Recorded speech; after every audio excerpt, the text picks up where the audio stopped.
Hello, dear listeners. Welcome not to the 1974 ITV World Cup presentation, as that theme may have implied for the more eagle-eared listeners out there, but instead to Achtung Millwall, a special, as we now seem to be approaching another lockdown period or something akin to it, maybe not called that. I thought it was time for a special edition, and who do I turn to when there's special editions afoot? It is Mr. Neil Crazy Horse Andrews. Welcome to the show, Neil. You only turn to me when you get desperate. Let's not go there. We are talking, dear listeners, of the North American Soccer League, the NASL, which was a major professional soccer league, football league, as we would call it. So we're going to stick with soccer, I think, for purposes of this show, just to keep it clear. That operated in the USA and Canada between the years of 1968 to 1984. Neil, I mean, I can only speak from personal memory here. I found the NASL period utterly fascinating at the time. We got glimpses of it, glamorous glimpses on the likes of World of Sport, where they'd show the occasional footage of this exotic, sun-soaked, impossibly glamorous thing, as I thought of it, in suburban London. It was quite a landmark in the development of football in the USA, and yet it was ultimately a failure, but some would argue a long-term success. Yeah, it's interesting, isn't it? Because, I mean, when you think about when it was at its height, so late 70s, so, you know, got strikes, and depression, and then so in the UK, and then you turn to the States, and it's just glamorous. You know, you got cheerleaders, you got Bugs Bunny running out with the teams, you know, but even the footballs themselves, you know, they had that kind of the panels, but one of the panels was blue with a red star, I think it was. And you could buy those balls for your Subbuteo sets. And so, you know, it's kind of, and you could buy the teams as well. I've still got the Tampa Bay Rowdies, sorry. It's easy for me to say. Team. So, you know, it invaded the UK culture. And, you know, obviously, one of the reasons why it was so dominant in kind of the psyche is because a lot of UK players went out to play there in the summer, and so you used to get some people like Trevor Francis, etc., going out there in things like Roy the Rovers, Shoot Magazine, etc. Used to run specials, and you know, it's the names and the kits, and you know, some of the kits were pretty special. It was the whole Americana of it, which blew my little mind in Nottingham, southeast London, listeners in the early 70s. I mean, this is a Millwall show, so the reason that it occurred to me to do this show, Neil and I have been talking about doing something like this for a little while and just never ever got around to it. But my eye fell upon a list of Millwall players that actually played in the USA and Canada. I mustn't forget Canada in all of this. It's from a book called the Mill Miscellany by Dave Sullivan, and I sent Neil a list of Mill players who had played across the Atlantic, mainly, Neil, in the kind of 70s period. It goes in fits and starts, the story of North American football, really, doesn't it? There have been numerous attempts over the 20th century to establish it stateside. And in fairness to the USA national team, doesn't actually have a bad international record, does it? You know, for a nation that's always, even now, still seen as in soccer football terms as a developing nation in that sense. There's a lot more to it than meets the eye, because everyone assumes that football or soccer only started in the late 60s in America, which is not true at all. I think I'm right in saying that the fifth and sixth international teams in terms of historical dominance, in terms of, you know, after England, Scotland, Wales and Ireland, are USA, Canada, who played an international in the late 19th century. So soccer has always been a big element due to the expats that went over there. But, you know, even in the 20s and 30s, there were leagues, you know, there were teams out there, you know, lots of Scottish players, lots of Irish players in particular, used to migrate out there, and they formed these leagues. And if you do a bit of research and go far enough, you'll find that, you know, there's a bit of history there as well, because I can't remember which one it is, but there was an American team, and their claim to fame, they were the first team ever to wear numbers on the back of their shirts. Way back before, you know, it'd even been considered in the UK.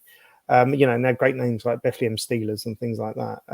You know, but it was very the teams are very much based on the immigration factor. So you had lots of Italian teams, Irish teams, English teams, Scottish teams, etc. But it was a thriving sport.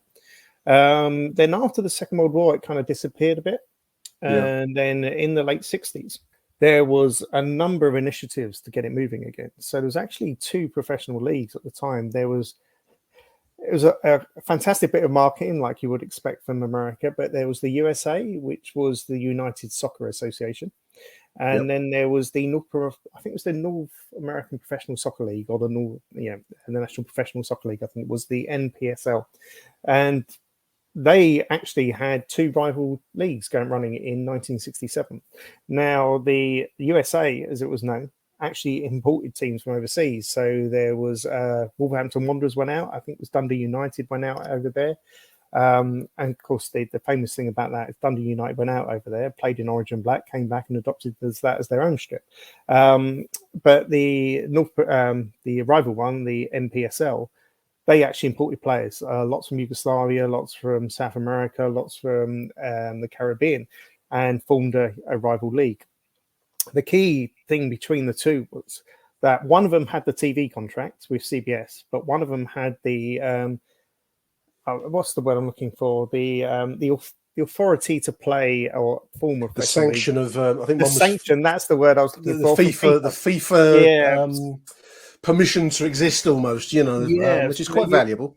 You had these 2 rival leagues, but obviously after that first season, it was very hard for them to maintain 2 leagues in such a large area, because the other thing was that you had a bunch of teams on the East Coast, bunch of teams on the West Coast, nothing in the middle. And so they decided to merge to form the NASL. I think it was in 1968.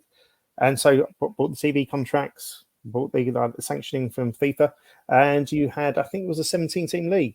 And that's when, things got rolling in the States. Started the to problem happen. Was, after that first season, the TV audiences were so disappointing that CBS dropped them.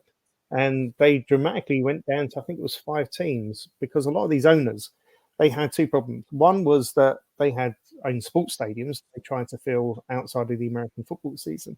But there was a kind of rule stated you couldn't have 2 teams in the same city. So there was a lot of teams that became franchises and would relocate. So the LA Toros, I think they were called, relocate to San Diego, for example, just on that ruling. And then they, after it they had the financial difficulties because, people didn't want to bankroll these clubs.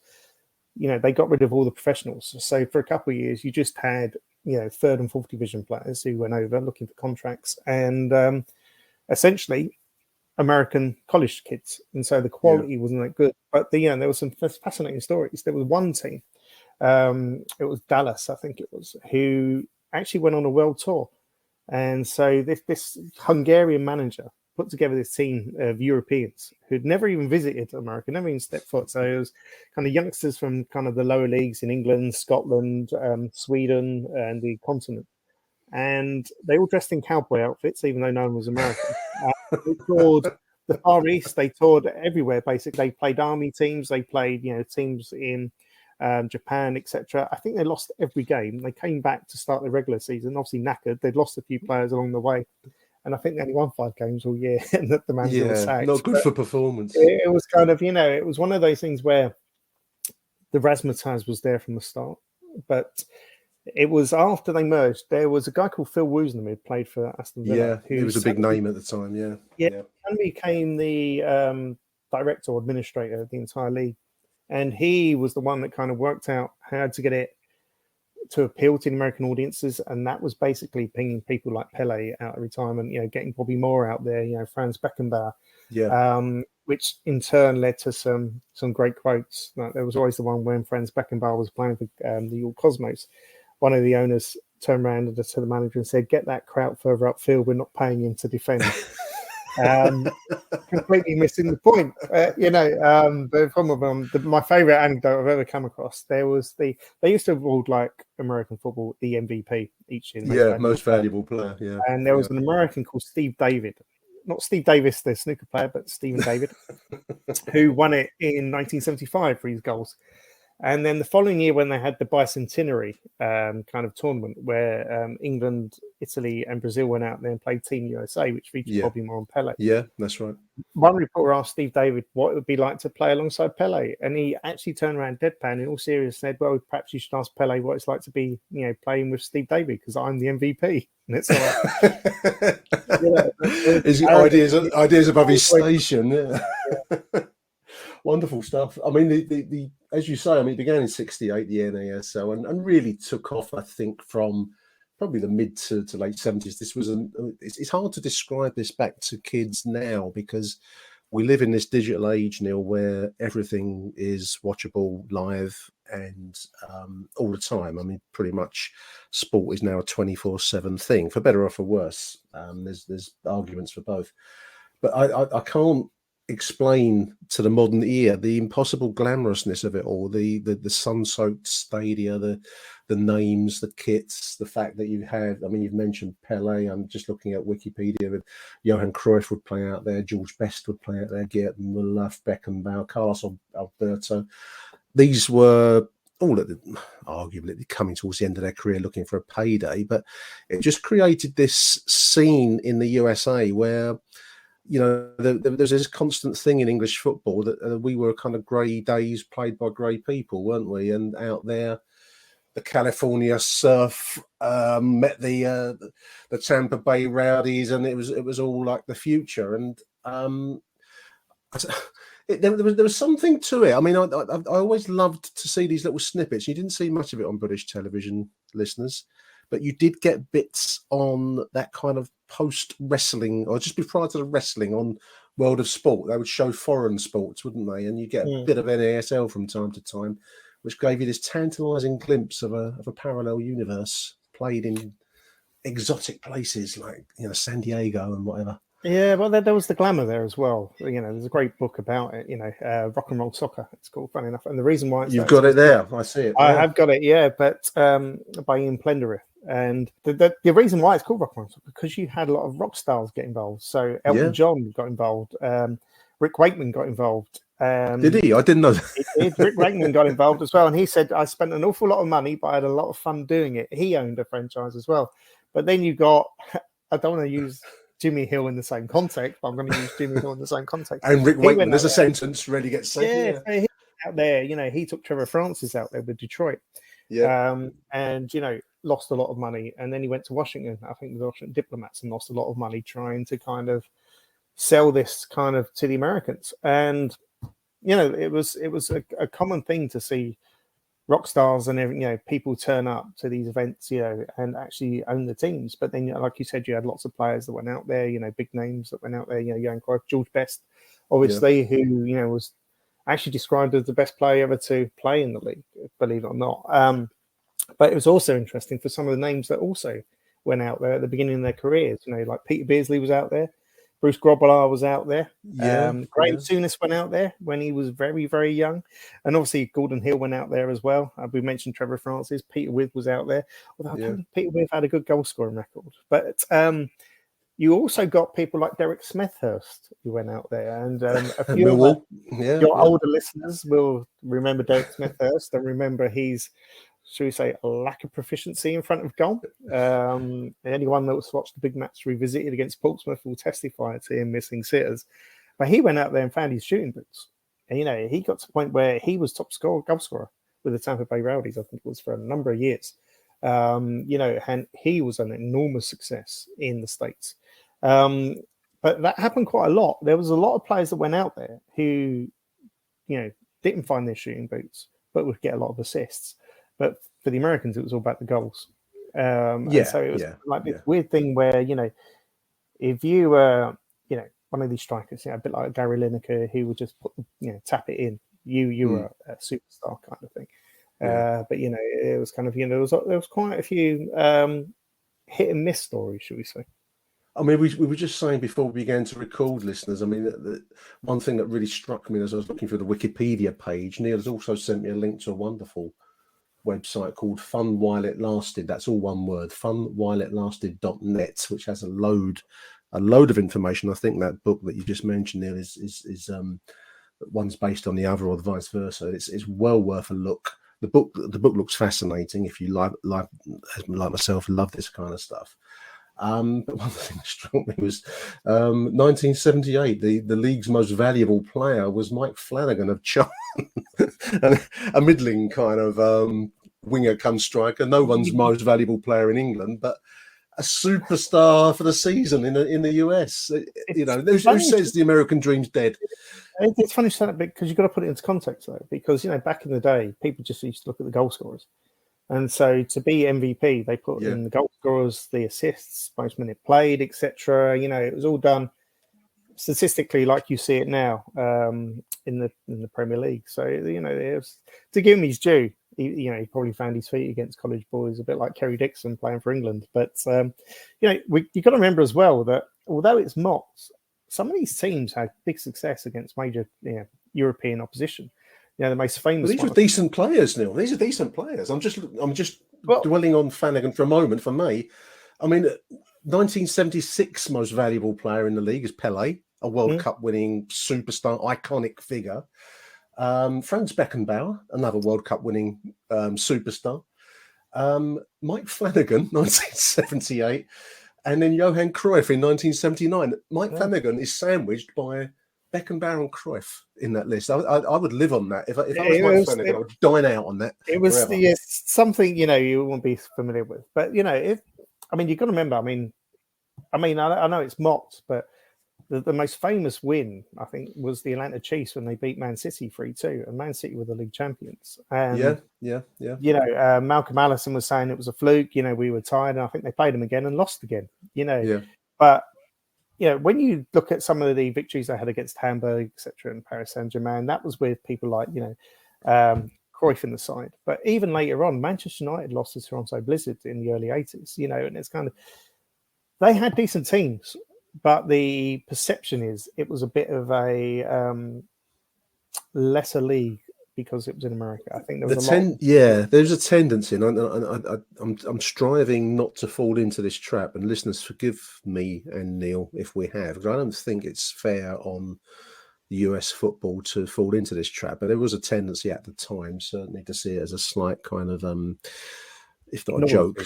There was a certain mirth that was attached to even discussion of it, and certainly it wasn't spoken of particularly seriously. But in its pomp, the New York Cosmos you've mentioned there, late 70s soccer bowl, as they call it. Maybe things like that didn't help their cause at times. But anyway, the soccer bowl champions, they were drawing crowds of, the record crowd was up in the 77,000, I think, for one of the soccer bowl finals. Yeah, not bad. It wasn't bad, but you got to, again, put that in context. The early audiences and the early crowds. Chicago Sting, actually. I know another great anecdote about Chicago Sting, but Chicago Sting... Go for it, mate. They used to draw, 4,000. A lot of the teams used to draw really low crowds. It's pomp, at its height, when you had all the rock stars involved, etc. It would draw big audiences and things like Yankee Stadium. But, even Pele was playing in some of these rundown, off the radar kind of stadiums in the early days when they had to kind of cut their cloth accordingly because they just wouldn't get the In terms of Chicago Sting, it was one of two teams in the NASL that were named after films. It was named after the Sting, the movie. It was named after the Sting, the movie, apparently. Well, San Diego Jaws, who played in 1976, was more obvious. That was named after the film. So you had two. But you go back to novelty, but everyone remembers, I think it was the Colorado Caribous. Well, I actually picked that one out because I just love the name and the story of the Caribous. We're going off tangent. We actually set out to make a Millwall-based program here, listeners, but we're off on a tangent. Who cares? We'll come back. The Caribous of Colorado are my favourite story and favourite club of the NASL period. Yeah, but did you see their shirts? Yeah, they were kind of they had leather kind of Western style. They had tassels. They had tassels on the shirt. And listeners, their colour scheme was brown and beige. Brown and beige. Beige and brown for the home kit, brown and beige for the away kit with tassels. And everyone remembers the tassel shirts. It always comes up. But some of the shirts, you got to remember, anyone that's seen Get Shirty about the Admiral kind of team that made kits that are popular in the UK. So they made a lot of the shirts for the NASL as well, and some of the shirts were, you remember. Yeah, they're iconic. I mean, you're still on any of these retro kit sites. There's loads of them around there. You'll often the California Surf T-shirt with its wave coming in on the. I've got one of them. Yeah. They're must-haves for the images and the iconography is so good. But I just love this story of the Caribous of Colorado with their country and Western themed kits were owned by the producer for Blood, Sweat and Tears and Chicago. These are ancient rock bands, listeners, younger listeners. He also produced Elton John, Billy Joel, and was based in a place called a ghost town called Caribou. I mean, the names and the locations were just wonderful, and the storylines of. I mean, it's a failure. I mean, that's the financial failure. So that's the downside of it. But it is just wonderfully colourful backstories. Yeah, a lot of the teams. I mean, the LA Toros, who we spoke about earlier, they came about because the people behind the LA Rams wanted one of the franchises for the National Hockey League that were expanding at the time, and they didn't get it. And so they had this money to spend, so they decided to form a football club instead. So, it's amazing. But, bringing it back to kind of like the Millwall players and, people who went out there like Gordon Hill, the reason why they went out there is because, these players were cheap and they could get them out there during the summer. And because the salaries in the UK were so low, it was like people like Barry Kitchener, it was a payday for them. Some are paying in America in bigger crowds, nicer facilities, baseball term, they went to the show where everyone was introduced, individually. There was a chance of winning silverware, and they'd come back and they'd obviously play against Lincoln City the following week at the Den. It's a bit of a lurch. Their shit and sort it out.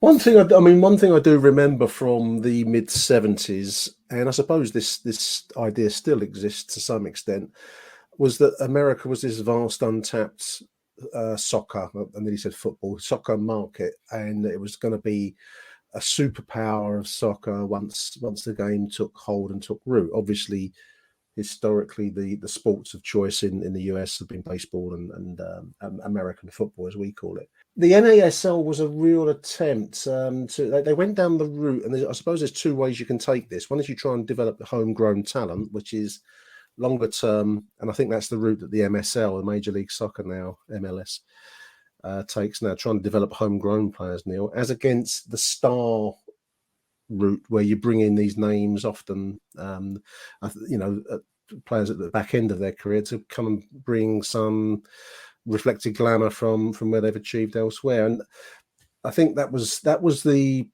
choice of the star route, if you like, was probably what would do for the league once the economic times turned a little bit chillier in the 80s, because it was overstretched and overwaged, and that would lead to the ultimate demise of the NASL in about the mid-80s, 84, I think we said, when it finally collapsed. Yeah, wasn't it? it's like, indoor soccer was taken off in America. Yeah, that's a bizarre thing. We'll touch that in a sec, but because I've never got my head around indoor soccer as a thing, Yeah, the problem was that they ran out of star names because people turned up with star names. There's some great stories, as you say, Bear, going out there at the end of his career, and he was playing, with dodgy knees and in very small, should we say, provincial stadiums or the local stadiums kind of thing. And it wasn't really working until Pele signed. That, I think that was the turning point, and that's when the money men got behind them, and that's when it really took off. But like you said, the problem was that there was nothing to keep that sustained going. Because America's always, like we said, it's always had a football heritage which is unknown. I mean, it reached the semi-finals of the first ever World Cup. Admittedly, there was only 17. Beat England 1-0 famously in 1950. With a team made up of pretty much non-Americans, to be fair. But even so, you would have expected a team like England to kind of destroy them. But at the time they'd become a bit of a joke. you know, they were struggling to. Well, you got to remember, you got to put into context as well that the World Cup back then, and you know the places that were offered, they were in the same group as Mexico, so Mexico always qualified. And if Mexico didn't qualify, you would have to play off against a major power in Europe or a major power in South America. It was always a hard thing to get moving until the late 90s, when you had players like Roy Wegerle and Casey Keller coming through, and you know a lot more followed. And once they qualified for the 1990 World Cup, you had that basis there to build on, because obviously they had the 94 World Cup, one of which the provisions of them getting it was that, you know, you would have to have your own league, which they didn't have at the time, the National League, which is why the MLS came up. But the World Cup the World Cup in '94 was actually a direct result of the NASL. So it was one of the soccer bowls that happens, you know, got record viewers and things like that, that they decided to put their name in the hat for that World Cup and won it, surprisingly. But if you put it in the context of when they won it, it wasn't as surprising as the context of when they actually held it, where you actually had that kind of sneering, oh, it's in America, that's going to be rubbish. Yeah, I mean, I think even the '94 World Cup had a touch of that. There was always the kind of derision of Diana Ross taking a penalty to open up the tournament. A lot of this, I think, is fair, I've seen a lot worse penalties. Snobbery, isn't it? I've seen a lot worse penalties from England players in shootouts. But unfair. Scotland have never missed a penalty in a shootout. Just I'll throw that in. One of the things that always I kind of love this as a teenager, I suppose, because when you're a teenager, you're willing to rethink everything. But the willingness of the NASL to mess with the rules and to try and create a more entertaining product, because they had a football market, or a market to try and catch that didn't have a football consciousness, if that makes any sense. There was no basis to tap into, as against, say, Europe and South America and the rest of the world. But they were very willing, Neil, to fiddle around with the rules, weren't they, of the game? And they had some very American ideas on presentation and how games would be settled. I'm just looking at some of the rule changes here. I mean, the first thing that FIFA didn't like was a countdown clock. All American sports listeners have a countdown. They count down to 0, which is very unsoccerish, which has a kind of a going upwards quality, doesn't it? Again, there's the snobbery, because I remember from the '94 World Cup, the American crowds were getting confused when it hit 90 minutes and the rest. They thought it was all over. Yeah, but why wouldn't you? I remember in basketball, American football, and even ice hockey. When there's a stoppage in play, the clock stops. So it is injury time, but everyone knows the injury time. But in football, it's only in the ref's hands, which is where the kind of key difference is. So you kind of get the countdown clock. It kind of does make sense to a certain degree. But obviously, sports like ice hockey and American football and obviously basketball, they've been built with these stoppages built into the game, and football has. Absolutely. You can never account for that ball being kicked into the crowd at 88th minute and not getting it back from the Colbo lane end. The countdown clock, with the idea of I suppose it would require an independent timekeeper, because you pause it when the ball is not in play. It happens in other sports, but for some reason, football is entrenched on a certain way of doing it. But you're right. I mean, if you had a pause in play when a player is injured, and then you restart it when he's up and running, it eliminates a large amount of that awful phrase game management that you see in the modern game, particularly. Or maybe you're more aware of it. Maybe it was always there. I don't know.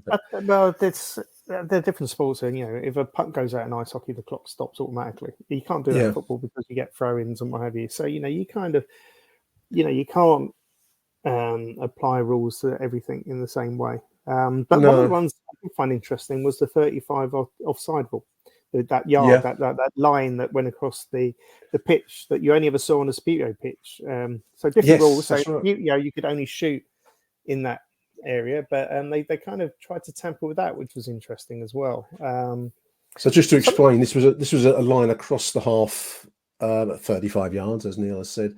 It's meant to increase scoring opportunities and reduce the frequency of defences trapping an attacking player in offside position. So you couldn't be offside inside that 35-yard zone, so to speak, which was meant to increase the eliminate offside as a call, wasn't it? It almost in many respects, realistically did away from it in practical terms. The experiment did get FIFA's blessing until 1982, and they must have withdrawn their blessing on that particular approach.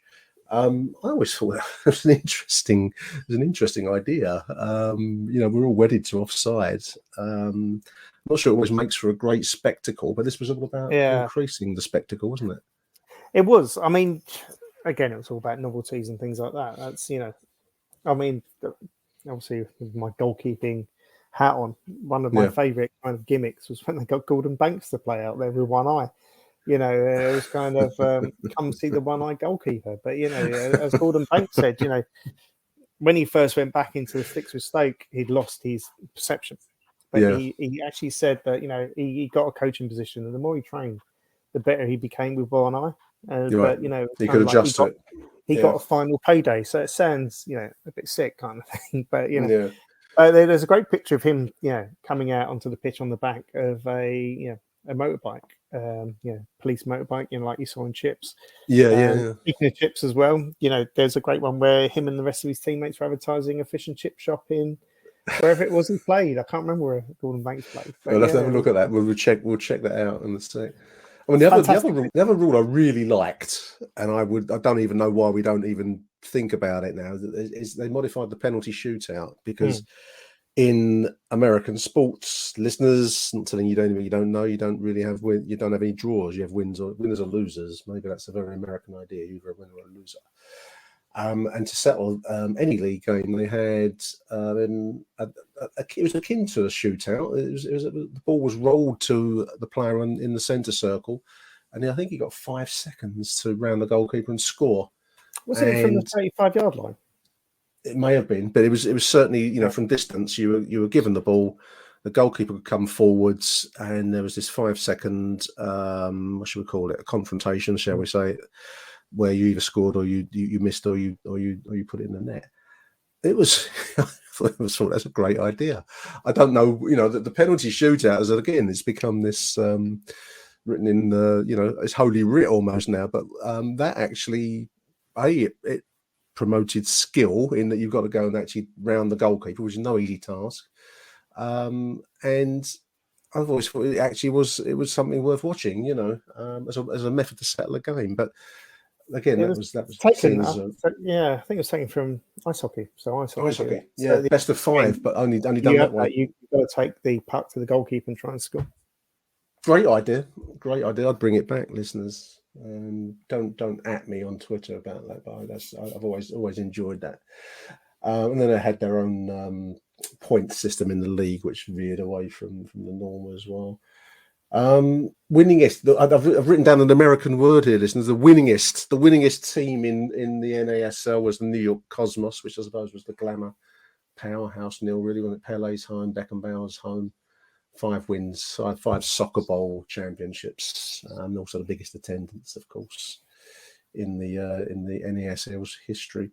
I picked out some Millwall players that went out there. I mean, Barry Kitchener was in Millwall terms the biggest of our names that went out there. He played for the Tampa Bay Rowdies in 1979 with in a team that actually, I think, came second in that season's soccer bowl. So he almost won the championship out there, Kitch, which would have been lovely for it to happen, because that was probably about as close as he was ever going to get with success, because he didn't get much with Millwall. But I came second to the Vancouver Whitecaps in 1979. Yeah, I remember. Well, soccer ball. That's the only reason why he can't be considered a one-club man, because he went out there. And I believe he missed the start of one of the seasons. I can't remember which season it was. He was late back. I think because they were on that winning run, weren't they? Yeah. So well, 79, that was, but you could argue that Gordon Hill, because Gordon Hill went out there with Chicago Sting, made a big name for himself, and won a load of plaudits, and then came back and signed for Man United. Yeah, well, I suppose it was a platform to establish an international reputation, because you were up against some decent players, certainly, if not decent teams always, certainly decent players. I love this team. Gordon Hill played for the Chicago Sting while still a Millwall player, then before he became a United player. The Montreal Manic, that's a great name for a club, isn't it? The Montreal Manic. It sounds like a psychological condition, not a football club. New York I'm a Arrows. manic. I'm just looking down. Gordon Jago. I mean, I think this would be post Millwall. He went. I think he left us to go to the Tampa Bay Rowdies. I Yeah, he think managed them. Yeah. he was burned out with English football as a result of Millwall's troubles and issues at the time. He took Nicky Johns, our goalkeeper, with him to Tampa Bay. Tampa Bay seems to have been a bit of a favourite, actually. I'm just saying Dave Memmott played for Tampa Bay Rowdies 1981. Tony Kinsella, Neil, in 81 as well. Yeah. Pitch we've They mentioned. went together, I think. Yeah. Some of the signings are weird. Some were short-term signings. Some were loan deals. Gordon Banks went to Fort Lauderdale Strikers, by the way. But so the weird thing is, so everyone remembers Pete Burnett. There's this kind of myth that he played for Chelsea for years and years and years, but he actually left Chelsea to go out there and play, I think, with Detroit for a season. And when he came back, Chelsea was so awful that they re-signed him. Which kind of breaks this myth that Chelsea never signed anyone for 5 years because he was slap bang in the middle of that. But so a lot of people went out there permanent.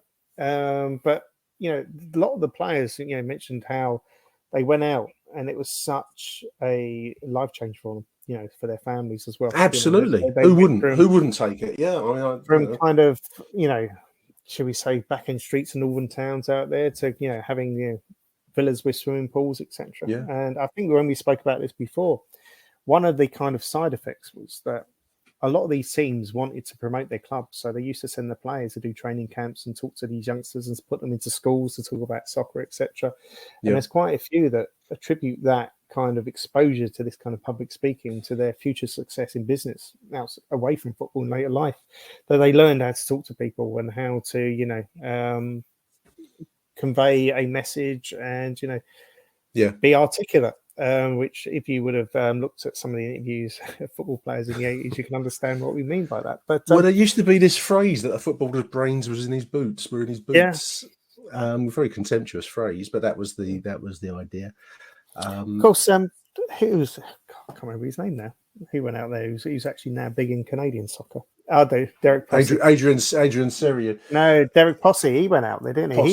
He was very, very successful in the NASL. And he would have won that, the Vancouver Whitecaps player, and that would have been that 79 Soccer Bowl championship, because they won it over the Tampa Bay, which would have featured Kitch, which has been, this list features Millwall related players. Some of them have moved on. Just seeing here, Dennis Burnett was St. Louis Stars in the mid-70s.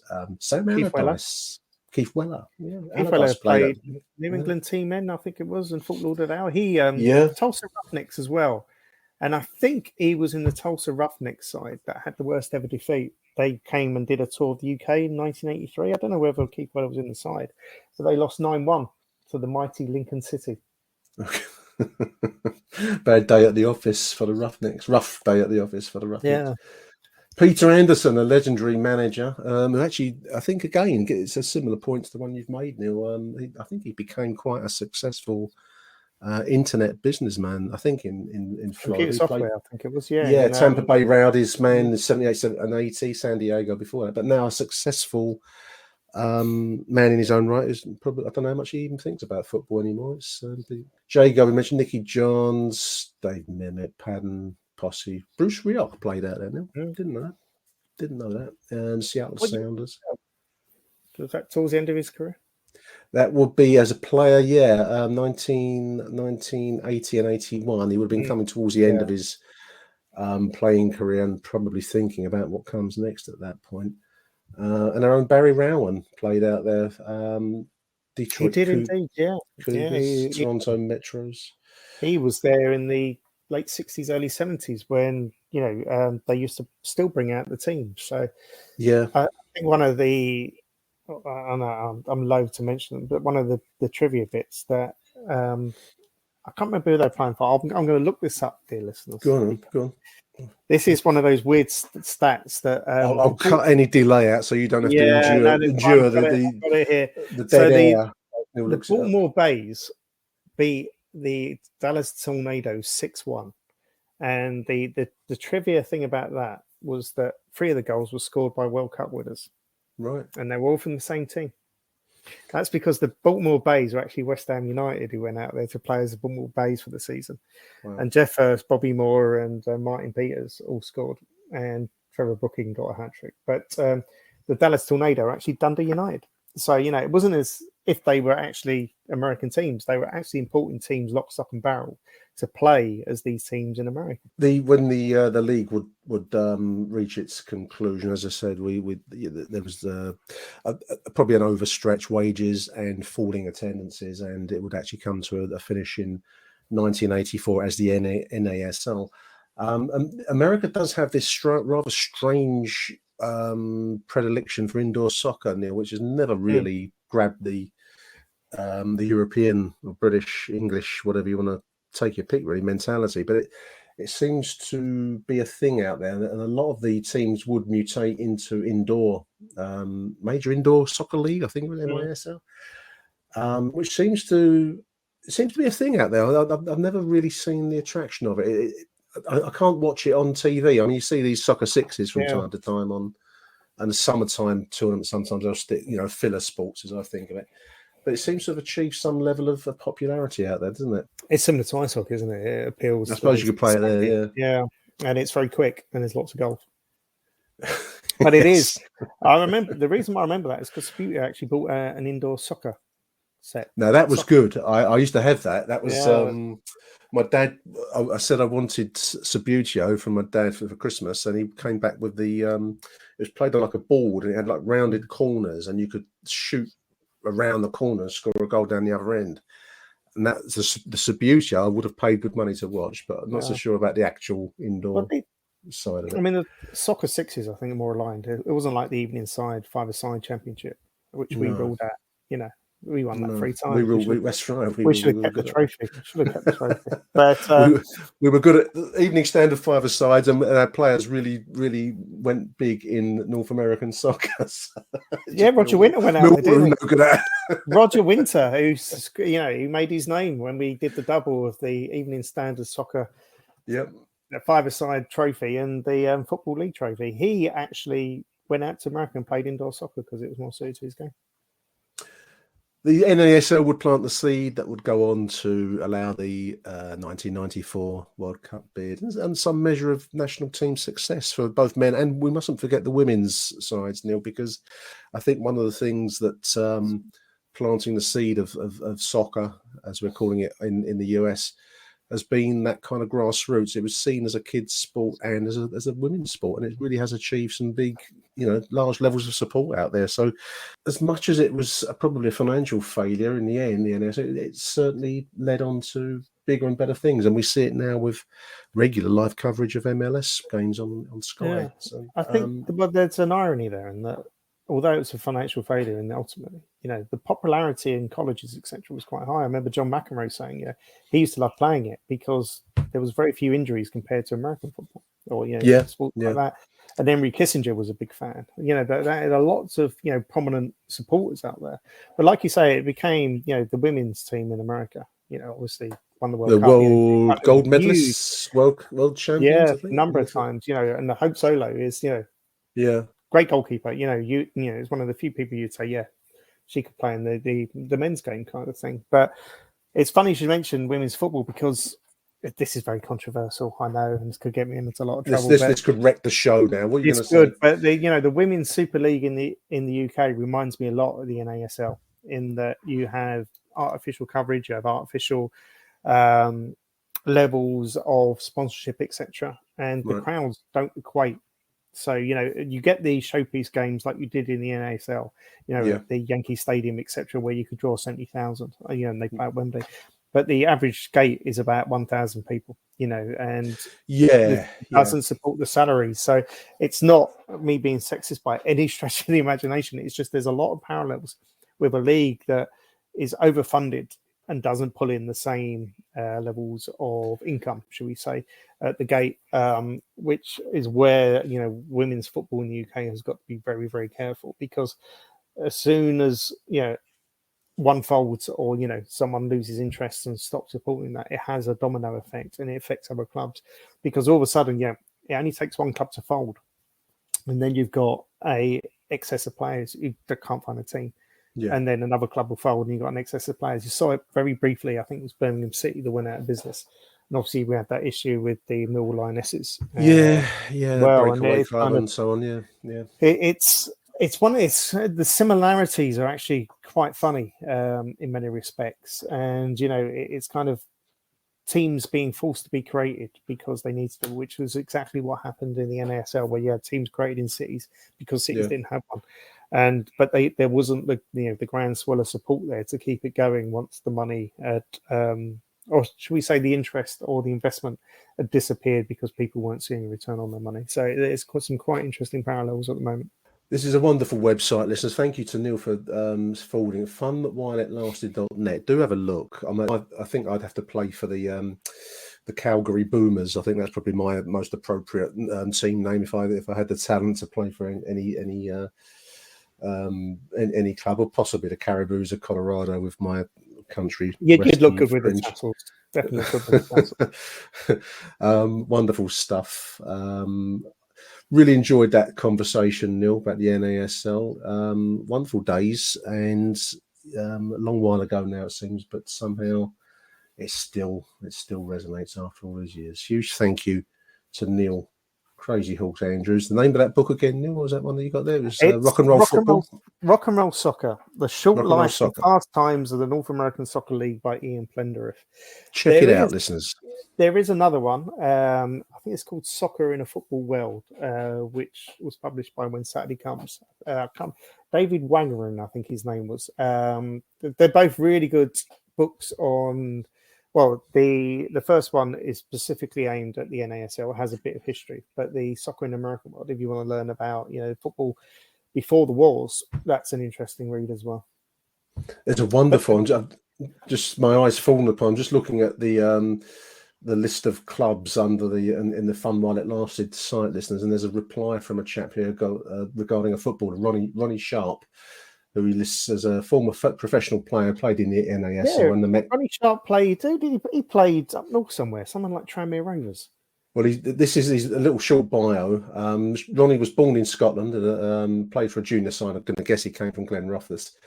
Played for part-time football for Cowden Beef. Played for the Beef Nil in 68 to 73. He then went over to the Miami Toros to play for in the NASL. A few years in the Fort Lauderdale Strikers. Post-career, it was in the NASL All-Star team of 1975. Post-career, he owned the Fort Lauderdale Son of the United Soccer League. He owned Fort Lauderdale Son of the United Soccer League. That must be the name of a league in '84. But was forced to sell the team shortly after winning the USL Championship because of his involvement in a Texas marijuana smuggling operation. In 1984, he testified as a witness for the US government as part of a plea deal. Sworn testimony indicated that Sharp was more likely a middleman than an active participant in the operation. These are the stories that we live for on this show, listeners. Hats off to Ronnie Sharp. And say that's dope. That's a dope story, man. Great stuff. Before we go, there's some great photos in these books, but there's one in Soccer in America which really shows the juxtaposition of life before and after the NASL. So you've got the glamour and the glitz of Pele and Best, Bunny and Mickey Mouse being the mascots, and then you've got one from the years late 80s where it's kind of, I think it's not even a college game, it's an actual game that's played on the Sunday League pitch, water flooded everywhere. The referee's wearing kind of like a baseball referee jersey, and the goalkeeper's actually wearing a hoodie. And so it's like from the heights to the lows. Yeah, stardom. Yeah, that's right. It's a long way to fall out there.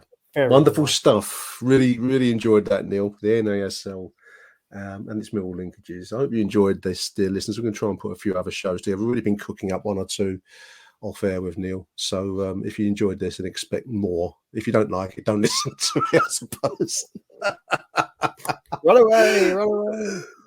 Big thank you, Neil Andrews. Speak to you very, very soon, mate. Thanks for coming on. Yeah, thank you.